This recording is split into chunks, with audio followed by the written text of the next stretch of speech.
Oke, tadi kita sudah bahas tentang fungsi kuadrat, sekarang kita lebih spesifik lagi tentang persamaan kuadrat. Persamaan kuadrat punya kurang lebih dua bentuk umum. Bentuk umum yang pertama yang sudah sering kita pakai ya,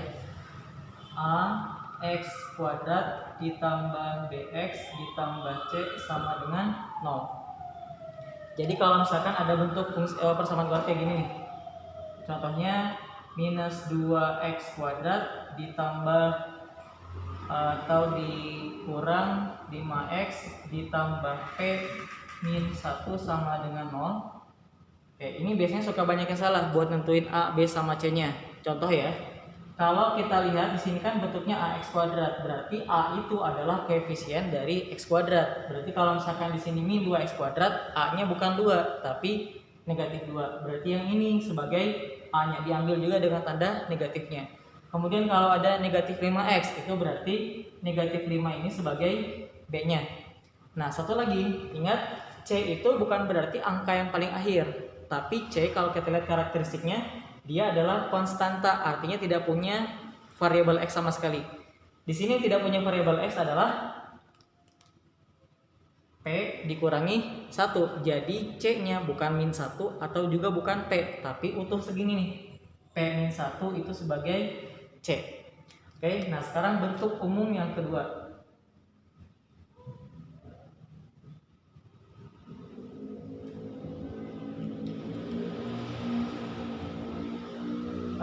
Jika atau jangan jika persamaan kuadrat ya, persamaan kuadrat yang akar-akarnya kita coba simbolkan sebagai P dan Q. Oke, persamaan kuadrat yang akar-akarnya P dan Q itu bentuknya adalah X dikurangi P dikali X dikurangi Q sama dengan 0. Kenapa mesti begini bentuknya? Kan biasanya kalau kita kerjain pembentuk pemfaktoran, kalau ada X min P bla bla bla sama dengan 0, berarti X nya sama dengan P. Nah, cocok kan? Akar-akarnya adalah P. Yang kedua, X kurang Q berarti X nya sama dengan Q. Pas juga nih, akar-akarnya adalah Q. Jadi maksud dari akar-akar di sini adalah nilai X nya gitu ya, nilai X yang memenuhi sehingga hasilnya jadi sama dengan 0 gitu.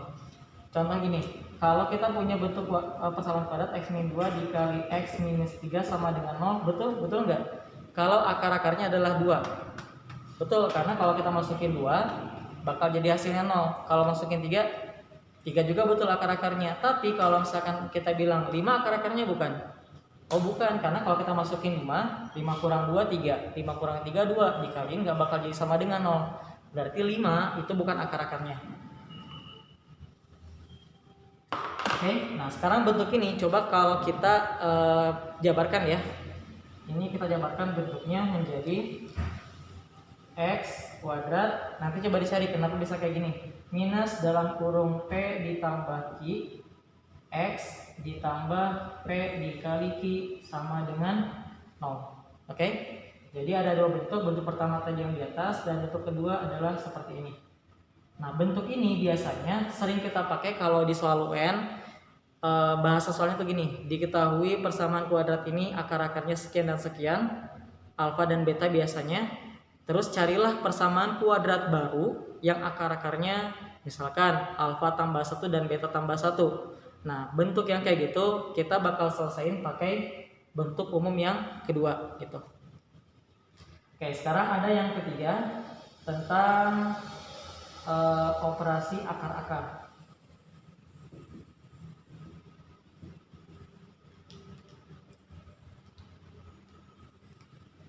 Bentuk ini kayaknya udah sering banget dibahas ya. Yang pertama pasti masih ingat, misalkan kalau akar-akarnya adalah atau gini deh, PK itu persamaan kuadrat ya, PK dengan akar-akar X1 dan X2. Maka rumus yang pertama, X1 kalau ditambah dengan X2 hasilnya sama dengan minus B per A. Terus yang kedua, kalau X1 kita kalikan dengan X2, maka ini hasilnya sama dengan C per A. Oke. Terus yang ketiga, ada 1 dibagi X1 ditambah 1 dibagi X2. Ini agak jarang sih yang bikin rumus khususnya. Tapi ini sama dengan negatif B dibagi C. Nah, satu lagi yang jarang banget digunakan tapi suka muncul gitu. Ini nih, X1 dikurangi X2 itu sama dengan, kelihatan nggak? X1 dikurangi X2 sama dengan akar D per mutlak A. Tapi karena akar itu kan positif ya, mutlak juga positif. Berarti kalau dari situ kita lihat X1-nya pasti lebih gede daripada X2. Jadi untuk ini ada syaratnya bahwa X1-nya lebih besar daripada X2. Kang, gimana kalau misalkan X1-nya lebih kecil? Kalau X1 lebih kecil daripada X2 berarti kan hasil pengurangannya negatif. Ya udah, otomatis tinggal di sini negatif akar D per mutlak A.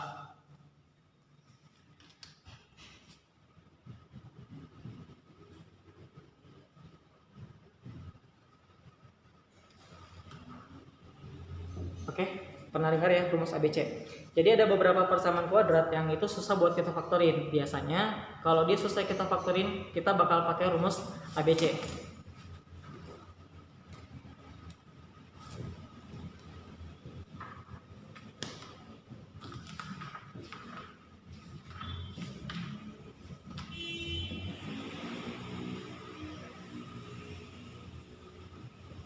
Oke, bentuk ini kalau pakai rumus instan ya, akar-akarnya adalah X sama dengan negatif B plus minus akar dari B kuadrat dikurangi 4AC dibagi dengan 2A.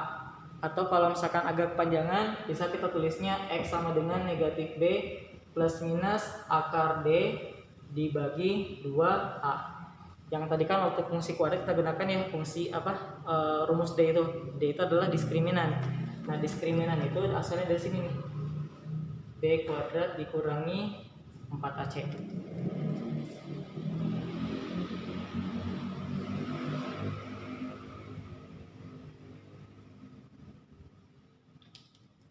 Oke. Kalau ini jenis-jenis akar-akar mirip seperti tadi yang di fungsi kuadrat tentang posisi grafik, apakah dia memotong sumbu X, menyinggung ataupun tidak memotong sama sekali. Yang pertama, dia punya dua akar real yang beda. Ingat ada kata-kata di sini yang beda. Artinya X1 tidak sama dengan X2. Nah, untuk yang ini sama seperti tadi itu, D-nya lebih besar dari 0 karena X1-nya tidak sama dengan X2. Terus yang berikutnya, dia punya dua akar real yang sama. Oke, berarti X1-nya sama dengan X2. Ini berarti nilai D-nya sama dengan 0. Yang terakhir, tidak punya akar real. Tidak punya akar real berarti nilai diskriminannya lebih kecil daripada 0. Oke, itu ya. Jadi kurang lebih inilah materinya. Cuman ada sedikit tambahan bentuk-bentuk aljabar yang juga sering muncul di soal-soal. Kalau ketemu nih bentuk yang kayak gini, X1 pangkat 2 ditambah X2 pangkat 2, ini sebenarnya sama saja. X1 ditambah X2 pangkat 2 dikurangi 2X1 dikali X2.